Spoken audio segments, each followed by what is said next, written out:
I'm Brian Hastings. I'm Vice President of Programming at Insomniac. My name is Brian Allgeier. I'm the Design Director at Insomniac Games. My name's Corey Stockton, and I'm a designer at Insomniac Games. Ratchet Clank are coming off a very busy year where they fought off the big protopet menace and they humiliated Captain Quark over in the Bogon Galaxy. And as a result of that, they both became pretty famous. And for the first time, Clank actually stepped out of Ratchet's shadow and became, believe it or not, a TV and movie star back in the Solana Galaxy. A news flash breaks in, and they discover that Veldin, Ratchet's homeworld, is actually under attack. And so the game starts out as they dash back to planet Veldin and try to save it from this attack. We're really trying to take the single-player gameplay to a whole new level. I think last year when we added the weapon upgrades and the health upgrades, the RPG core elements really made it feel like a new game. And we want to play that up, and we want to take that to a new level. In Ratchet & Clank Going Commando, we only had one upgrade for the first playthrough. For Up Your Arsenal, we've got over 4 upgrades for 14 of the weapons in the game. So for instance, we have the Infector, which shoots out this green spray that infects enemies, and then they end up fighting their own kind. Later on, it upgrades to the Infector version 2, where enemies will then infect each other. So you infect one guy, and suddenly they're all becoming infected. Eventually, it gets longer range, higher capacity, and then ultimately upgrades to the Infecto Bomb. We also have the Shock Blaster. This is your basic scattergun or shotgun. And what this does is it will upgrade to have a charge-up attack. Then later, it will have a lock-on feature where you can actually lock on to enemies and take them out. And then there's the shock effect that it provides for one of the later upgrades. And finally, it becomes the shock cannon, and this has a beam of death attack. We're also bringing back the zip lines, but we're calling them the zip vines. So in Florana, Ratchet can slide down vines and then drop into an enemy encounter. There are going to be 20 weapons, and there are going to be several new gadgets. I can't say exactly how many, but there are several in addition to the ones that we showed today. And there'll be 5 weapons returning from Ratchet & Clank Going Commando, and there'll be 15 new ones in addition to that. Story-wise, I think we're carrying over our best characters. Some of our favorite characters from Ratchet & Clank 1 are actually coming back. Skid McMarks, the pro hoverboarder, is coming back. Big Al from Big Al's RoboShack is making an appearance. Helga, the fitness trainer, is coming back. And the 3 of them are actually going to be part of what's called the Q Force, and that's going to be Captain Quark. It has been picked by the president of the galaxy to head up the fight against Dr. Nefarious. So Ratchet is forced to join forces with Captain Quark and join the Q Force and find some way to defeat Nefarious. Multiplayer is the newest and coolest thing that we're doing with Ratchet & Clank Up Your Arsenal.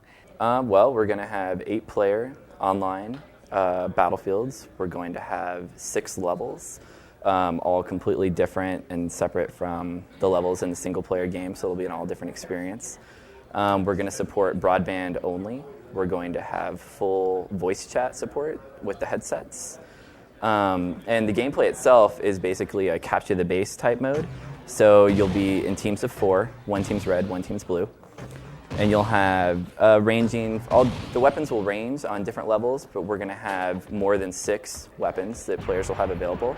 We'll have gadgets from the single-player game will also be available. We also have vehicles, and the vehicles can be driven co-op. So, for instance, we have a buggy, and one person can drive, and another person could be in the back shooting a turret at other players. We have flying vehicles. We have destructible environments. So it's really a full-featured mode. It's not like just an add-on mode that you would get tacked on. It's a completely full-featured online mode. We also have destructible cover. So a player could try to hide behind a piece of cover and then, say, shoot gravity bombs over that cover at someone. But he can only use it for so long because as it gets hit, it takes damage, and chunks of it will blow up and disappear until there's just nothing left. For the players that don't have online gameplay, we have a 4-player split-screen mode, and it will support 2, 3, and 4-player, and it will have all the exact same features that you'll get in the online mode.